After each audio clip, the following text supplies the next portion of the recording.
28 articles. Fundamentals of Company-Level Counterinsurgency. Lieutenant Colonel David Kilcullen, Ph.D., Australian Army, May-June 2006. What is counterinsurgency? If you have not studied counterinsurgency theory, here it is in a nutshell. Counterinsurgency is a competition with the insurgent for the right to win the hearts, minds, and acquiescence of the population. You are being sent in because the insurgents at their strongest can defeat anything with less strength than you. But you have more combat power than you can or should use in most situations. Injudicious use of firepower creates blood feuds, homeless people, and societal disruption that fuel and perpetuate the insurgency. The most beneficial actions are often local politics, civic action, and beat cop behaviors. For your side to win, the people don't have to like you, but they must respect you, accept that your actions benefit them, and trust your integrity and ability to deliver on promises, particularly regarding their security. In this battlefield, popular perceptions and rumor are more influential than the facts, and more powerful than 100 tanks. Within this context, what follows are observations from collective experience, the distilled essence of what those who went before you learned. They are expressed as commandments for clarity, but are really more like folklore. Apply them judiciously and skeptically. Preparation time is short during pre-deployment, but you will never have more time to think than you have now. Now is your chance to prepare yourself and your command. 1. Know your turf. Know the people, the topography, economy, history, religion, and culture. Know every village, road, field, population group, tribal leader, and ancient grievance. Your task is to become the world expert on your district. If you don't know precisely where you will be operating, study the general area. Read the map like a book. Study it every night before sleep, and redraw it from memory every morning until you understand its patterns intuitively. Develop a mental model of your area, a framework in which to fit every new piece of knowledge you acquire. Study handover notes from predecessors. Better still, get in touch with the unit in theater and pick their leaders' brains. In an ideal world, intelligence officers and area experts would brief you. However, this rarely happens, and even if it does, there is no substitute for personal mastery. Understand the broader area of influence, which can be a wide area, particularly when insurgents draw on global grievances. Share out aspects of the operational area among platoon leaders and non-commissioned officers. Have each individual develop a personal specialization and brief the others. Neglect this knowledge and it will kill you. 2. Diagnose the problem. Once you know your area and its people, you can begin to diagnose the problem. Who are the insurgents? What drives them? What makes local leaders tick? Counterinsurgency is fundamentally a competition between each side to mobilize the population in support of its agenda. So you must understand what motivates the people and how to mobilize them. You need to know why and how the insurgents are getting followers. This means you need to know your real enemy, not a cardboard cutout. The enemy is adaptive, resourceful, and probably grew up in the region where you will be operating. The locals have known him since he was a boy. How long have they known you? Your worst opponent is not the psychopathic terrorist of Hollywood. It is the charismatic, follow-me warrior who would make your best platoon leader. His followers are not misled or naive. Much of his success may be due to bad government policies or security forces that alienate the population. Work this problem collectively with your platoon and squad leaders. Discuss ideas, explore the problem, understand what you are facing, and seek a consensus. If this sounds unmilitary, get over it. Once you are in theater, situations will arise too quickly for orders or even commander's intent. Corporals and privates will have to make snap judgments with strategic impact. The only way to help them is to give them a shared understanding, then trust them to think for themselves on the day. 3. Organize for intelligence. In counterinsurgency, killing the enemy is easy. Finding him is often nearly impossible. Intelligence and operations are complementary. Your operations will be intelligence-driven, but intelligence will come mostly from your own operations, not as a product prepared and served up by higher headquarters. So you must organize for intelligence. You will need a company S2 and an intelligence section, including analysts. You might need platoon S2S and S3S, and you will need a reconnaissance and surveillance R&S element. You will not have enough linguists, you never do, but carefully consider where best to use them. Linguists are a battle-winning asset. but like any other scarce resource, you must have a prioritized bump plan in case you lose them. Often during pre-deployment, the best use of linguists is to train your command in basic language. You will probably not get augmentation for all this, but you must still do it. Put the smartest soldiers in the S2 section and the R&S squad. You will have one less rifle squad, but the intelligence section will pay for itself in lives and effort saved. 4. Organize for interagency operations. Almost everything in counterinsurgency is interagency, and everything important, from policing to intelligence to civil military operations to trash collection, will involve your company working with civilian actors and local indigenous partners you cannot control, but whose success is essential for yours. Train the company in interagency operations. Get a briefing from the U.S. Department of State, aid agencies, and the local police or fire brigade. Train point men in each squad to deal with the interagency people. Realize that civilians find rifles, helmets, and body armor intimidating. Learn how not to scare them. Ask others who come from that country or culture about your ideas. See it through the eyes of a civilian who knows nothing about the military. How would you react if foreigners came to your neighborhood and conducted the operations you planned? What if somebody came to your mother's house and did that? Most importantly, know that your operations will create a temporary breathing space, but long-term development and stabilization by civilian agencies will ultimately win the war. 5. Travel light and harden your combat service support, CSS. You will be weighed down with body armor, rations, extra ammunition, communications gear, and 1,000 other things.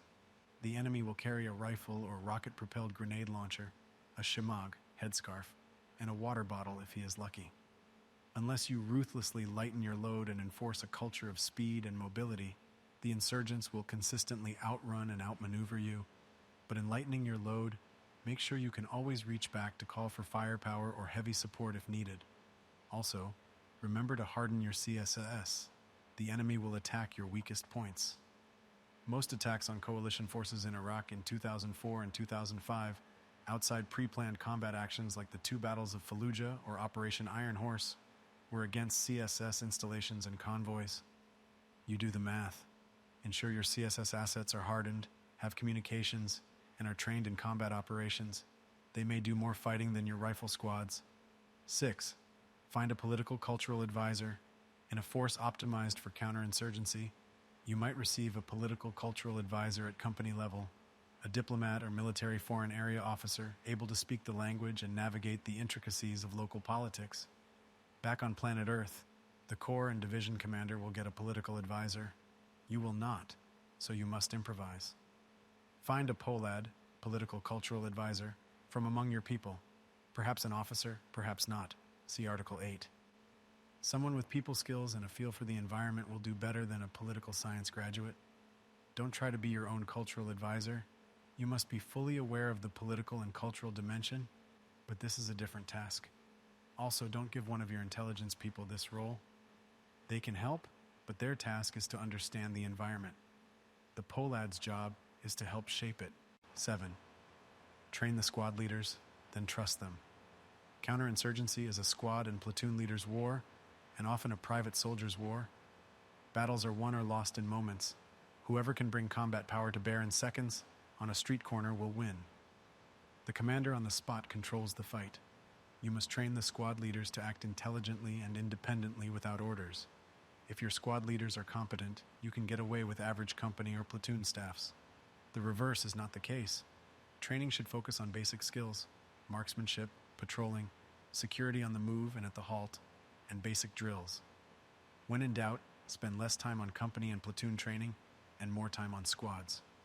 Ruthlessly replace leaders who do not make the grade. But once people are trained and you have a shared operational diagnosis, you must trust them. We talk about this, but few company or platoon leaders really trust their people. In counterinsurgency, you have no choice. 8. Rank is nothing, talent is everything.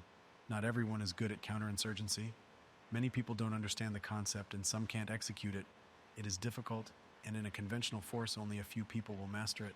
Anyone can learn the basics, but a few naturals do exist. Learn how to spot these people and put them into positions where they can make a difference.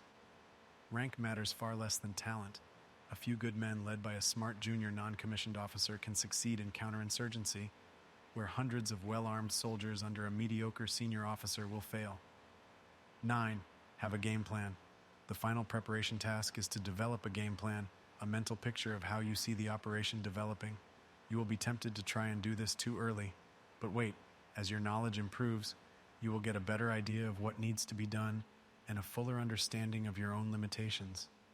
Like any plan, this plan will change once you hit the ground, and it may need to be scrapped if there is a major shift in the environment. But you still need a plan, and the process of planning will give you a simple, robust idea of what to achieve, even if the methods change. This is sometimes called operational design. One approach is to identify basic stages in your operation. For example, establish dominance, build local networks, marginalize the enemy. Make sure you can easily transition between phases, forward and backward, in case of setbacks. Just as the insurgent can adapt his activity to yours, so you must have a simple enough plan to survive setbacks without collapsing. This plan is the solution that matches the shared diagnosis you developed earlier. It must be simple and known to everyone. The golden hour. You have deployed, completed reception and staging, and, if you are lucky, attended the in-country counterinsurgency school. Now it is time to enter your sector and start your tour. This is the golden hour.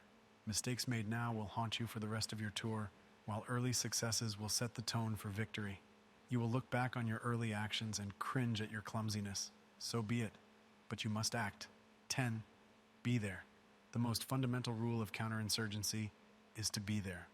You can almost never outrun the enemy.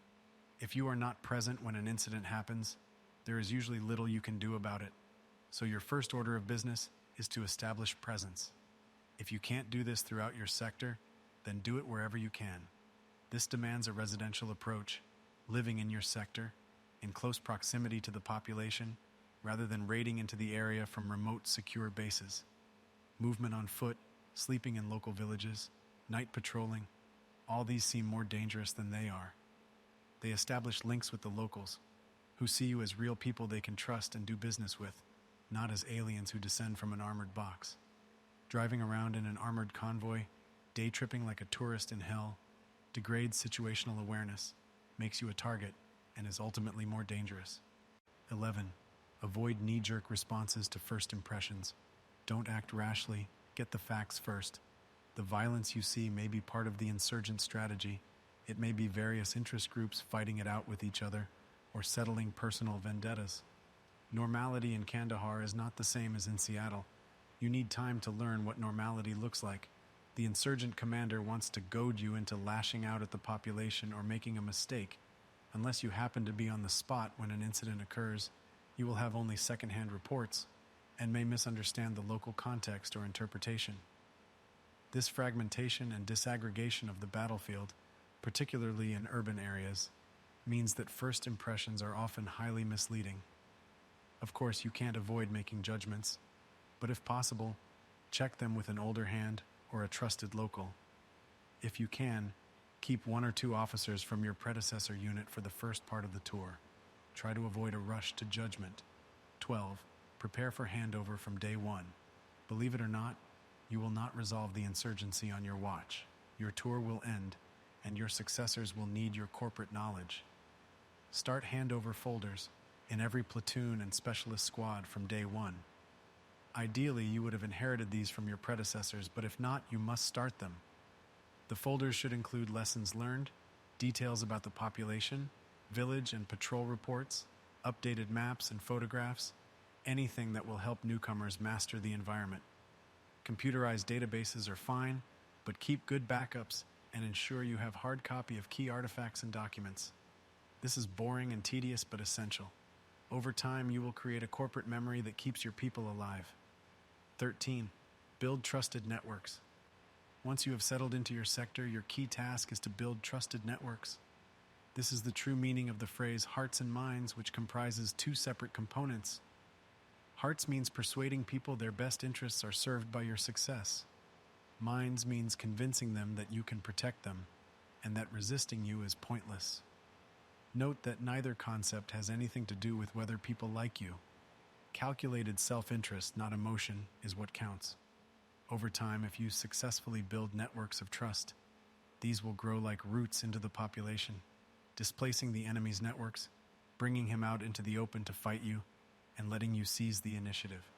These networks include local allies, community leaders, local security forces, non-governmental organizations, NGOs, and other friendly or neutral non-state actors in your area and the media.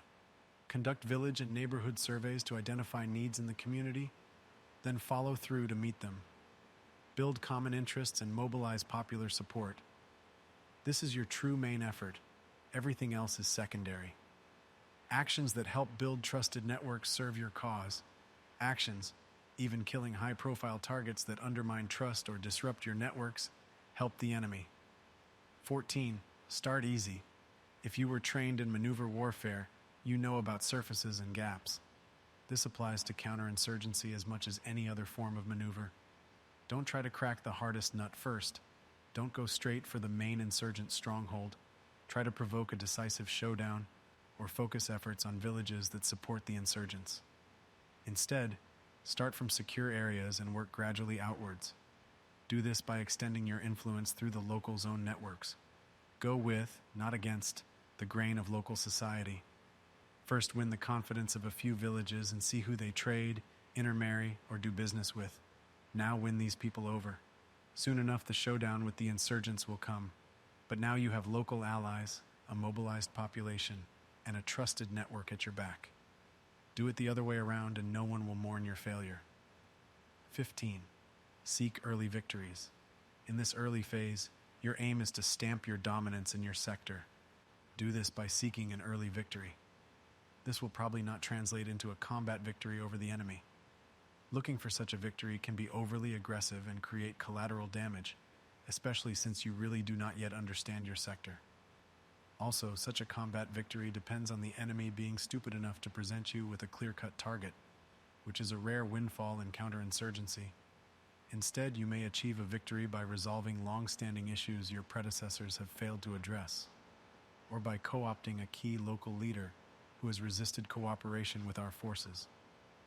Like any other form of armed propaganda, achieving even a small victory early in the tour sets the tone for what comes later and helps seize the initiative, which you have probably lost due to the inevitable hiatus entailed by the handover-takeover with your predecessor. 16. Practice deterrent patrolling. Establish patrolling methods that deter the enemy from attacking you. Often our patrolling approach seems designed to provoke, then defeat, enemy attacks. This is counterproductive. It leads to a raiding, day-tripping mindset, or worse, a bunker mentality. Instead, practice deterrent patrolling. There are many methods for this, including multiple patrolling in which you flood an area with numerous small patrols working together.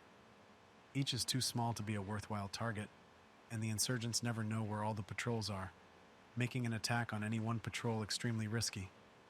Other methods include so-called blue-green patrolling, where you mount daylight, overt humanitarian patrols, which go covert at night and hunt specific targets. Again, the aim is to keep the enemy off balance, and the population reassured through constant and unpredictable activity which, over time, deters attacks and creates a more permissive environment. A reasonable rule of thumb is that 1 to 2/3 of your force should be on patrol at any time, day or night. 17. Be prepared for setbacks. Setbacks are normal in counterinsurgency, as in every other form of war. You will make mistakes, lose people, or occasionally kill or detain the wrong person. You may fail in building or expanding networks. If this happens, don't lose heart.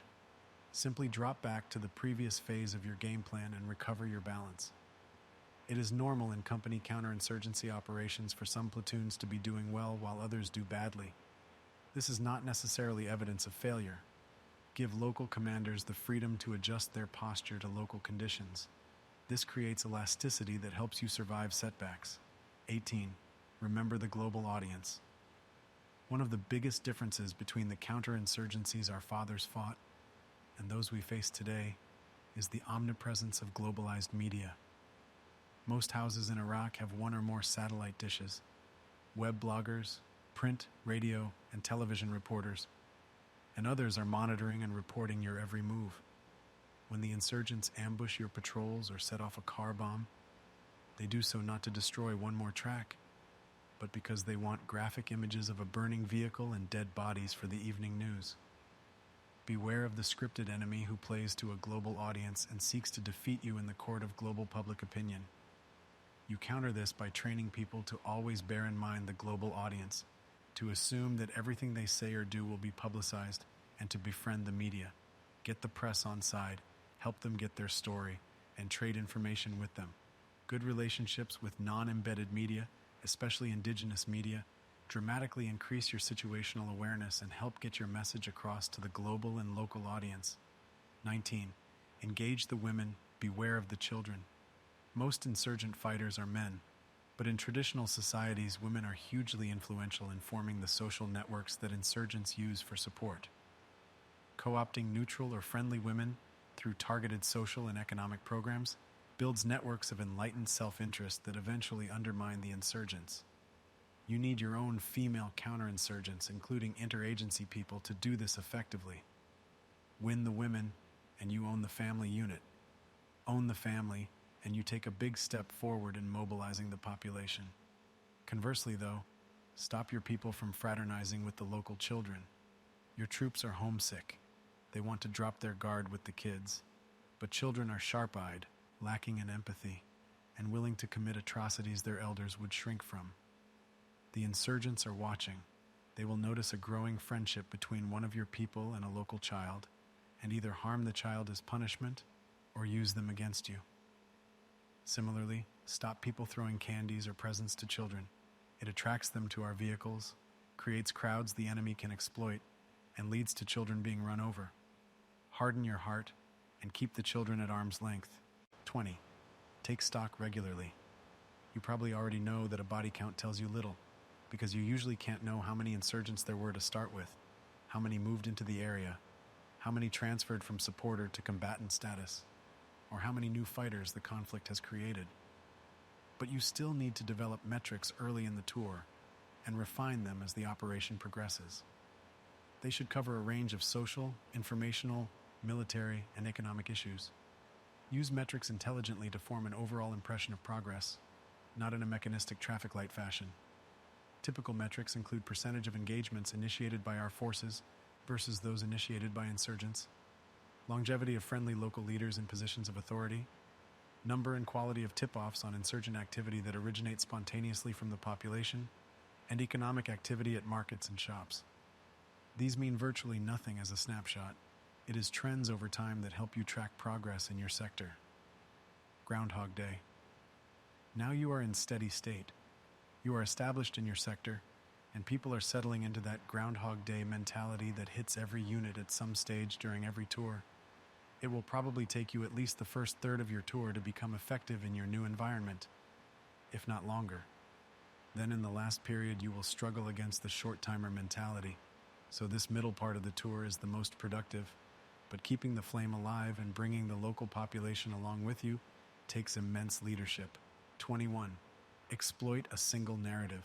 Since counterinsurgency is a competition to mobilize popular support, it pays to know how people are mobilized. In most societies, there are opinion makers, local leaders, pillars of the community, religious figures, media personalities, and others who set trends and influence public perceptions. This influence, including the pernicious influence of the insurgents, often takes the form of a single narrative, a simple, unifying, easily expressed story or explanation that organizes people's experience and provides a framework for understanding events. Nationalist and ethnic historical myths or sectarian creeds provide such a narrative. The Iraqi insurgents have one, as do Al-Qaeda and the Taliban. To undercut their influence, you must exploit an alternative narrative, or better yet, tap into an existing narrative that excludes the insurgents. This narrative is often worked out for you by higher headquarters, but only you have the detailed knowledge to tailor the narrative to local conditions and generate leverage from it. For example, you might use a nationalist narrative to marginalize foreign fighters in your area, or a narrative of national redemption to undermine former regime elements that have been terrorizing the population.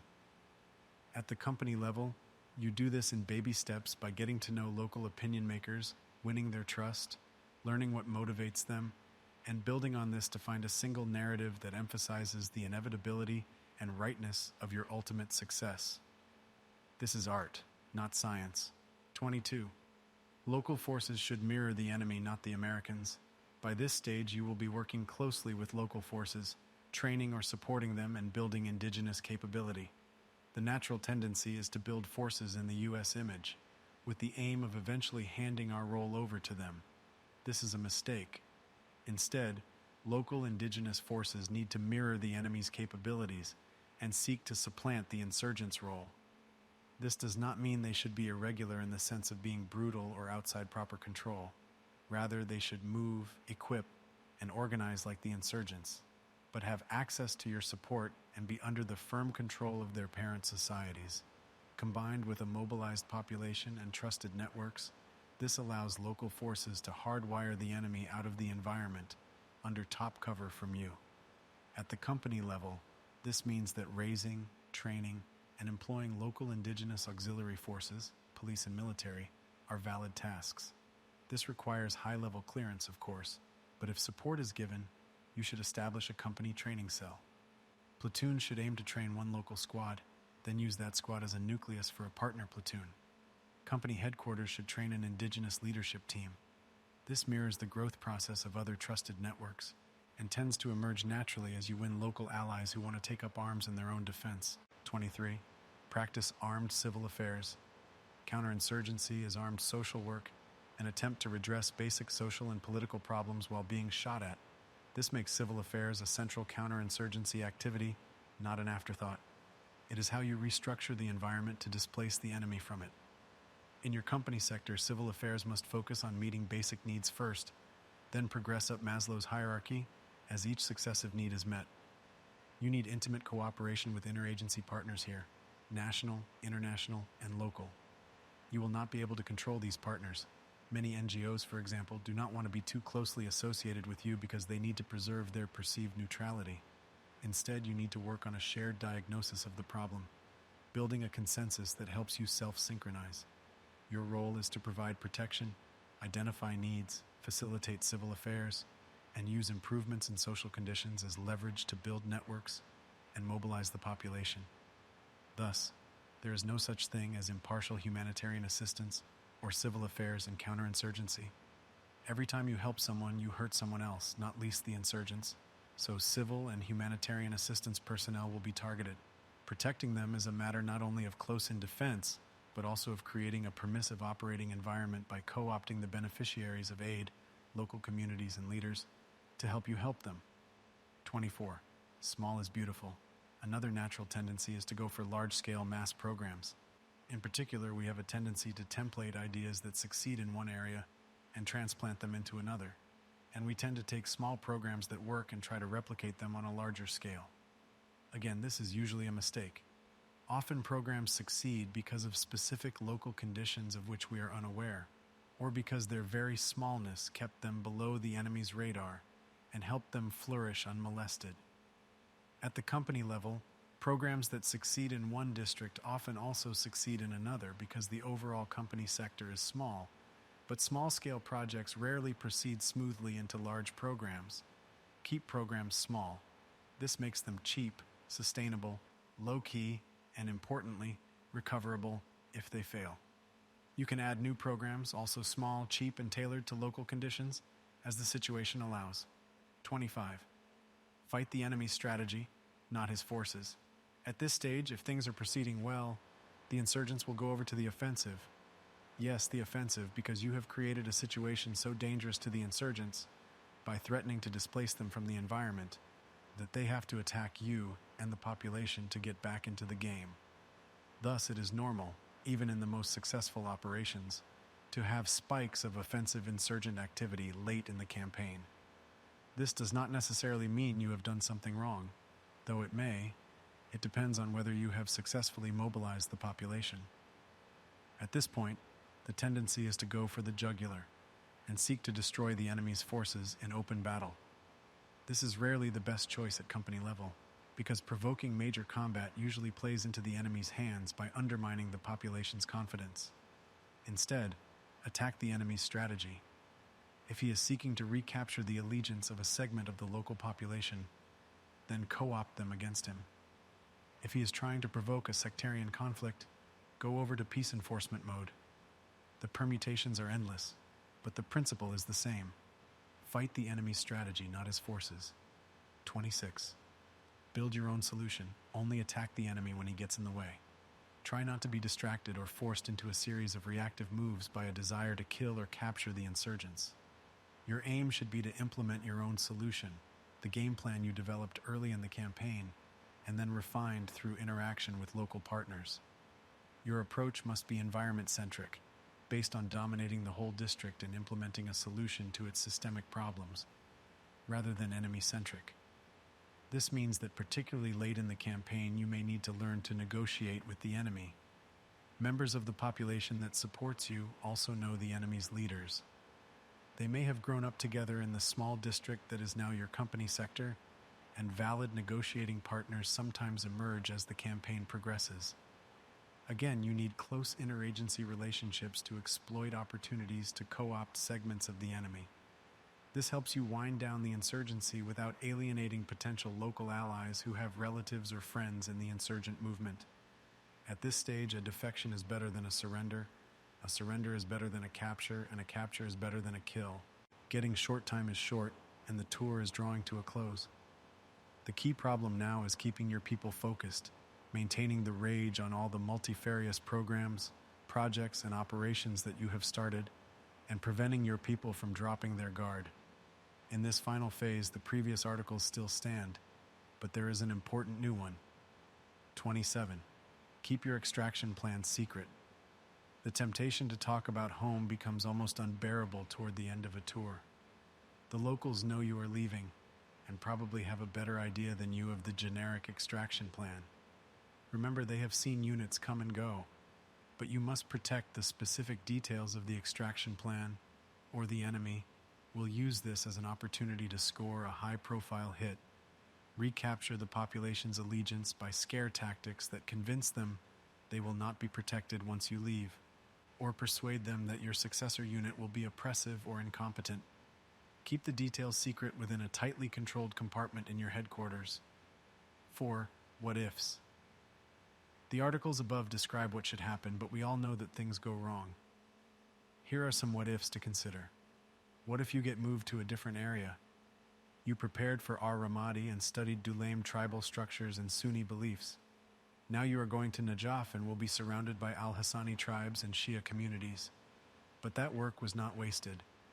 In mastering your first area, you learn techniques you can apply, how to case an operational area, and how to decide what matters in the local societal structure. Do the same again, and this time the process is easier and faster, since you have an existing mental structure and can focus on what is different. The same applies if you get moved frequently within a battalion or brigade area. What if higher headquarters doesn't get counterinsurgency? Higher headquarters is telling you the mission is to kill terrorists, or pushing for high-speed armored patrols and a base camp mentality. They just don't seem to understand counterinsurgency. This is not uncommon, since company-grade officers today often have more combat experience than senior officers. In this case, just do what you can. Try not to create expectations that higher headquarters will not let you meet. Apply the adage, first do no harm.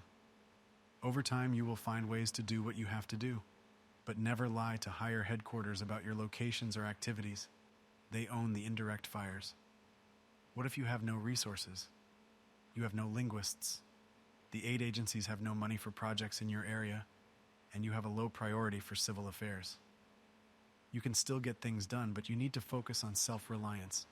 Keep things small and sustainable, and ruthlessly prioritize effort. The local population are your allies in this. They know what matters to them more than you do. Be honest with them. Discuss possible projects and options with community leaders. Get them to choose what their priorities are. Often they will find the translators, building supplies, or expertise that you need, and will only expect your support and protection in making their projects work. And the process of negotiation and consultation will help mobilize their support and strengthen their social cohesion. If you set your sights on what is achievable, the situation can still work. What if the theater situation shifts under your feet? It is your worst nightmare. Everything has gone well in your sector, but the whole theater situation has changed and invalidates your efforts. Think of the First Battle of Fallujah, the Askaria shrine bombing, or the Sadr uprising. What do? Here is where having a flexible, adaptive game plan comes in. Just as the insurgents drop down to a lower posture when things go wrong, now is the time for you to drop back a stage, consolidate, regain your balance, and prepare to expand again when the situation allows. But see Article 28. If you cede the initiative, you must regain it as soon as the situation allows, or you will eventually lose. This, then, is the tribal wisdom, the folklore that those who went before you have learned. Like any folklore, it needs interpretation and contains seemingly contradictory advice. Over time, as you apply unremitting intellectual effort to study your sector, you will learn to apply these ideas in your own way and will add to this store of wisdom from your own observations and experience. So only one article remains. And if you remember nothing else, remember this. 28. Whatever else you do, keep the initiative. In counterinsurgency, the initiative is everything. If the enemy is reacting to you, you control the environment. Provided you mobilize the population, you will win. If you are reacting to the enemy, even if you are killing or capturing him in large numbers, then he is controlling the environment, and you will eventually lose. In counterinsurgency, the enemy initiates most attacks, targets you unexpectedly, and withdraws too fast for you to react. Do not be drawn into purely reactive operations. Focus on the population, build your own solution, further your game plan, and fight the enemy only when he gets in the way. This gains and keeps the initiative. About the author, David Kilcullen, Ph.D., served 21 years in the Australian Army. He commanded an infantry company during counterinsurgency operations in East Timor, taught counterinsurgency tactics as an exchange instructor at the British School of Infantry, and served as a military advisor to Indonesian Special Forces. He has worked in several Middle Eastern countries with regular and irregular police and military forces since 9/11, and was a special advisor for irregular warfare during the 2005 U.S. Quadrennial Defense Review. He is currently seconded to the U.S. State Department as Chief Strategist in the Office of the Coordinator for Counterterrorism, and remains a Reserve Lieutenant Colonel in the Australian Army. His doctoral dissertation is a study of Indonesian insurgent and terrorist groups and counterinsurgency methods.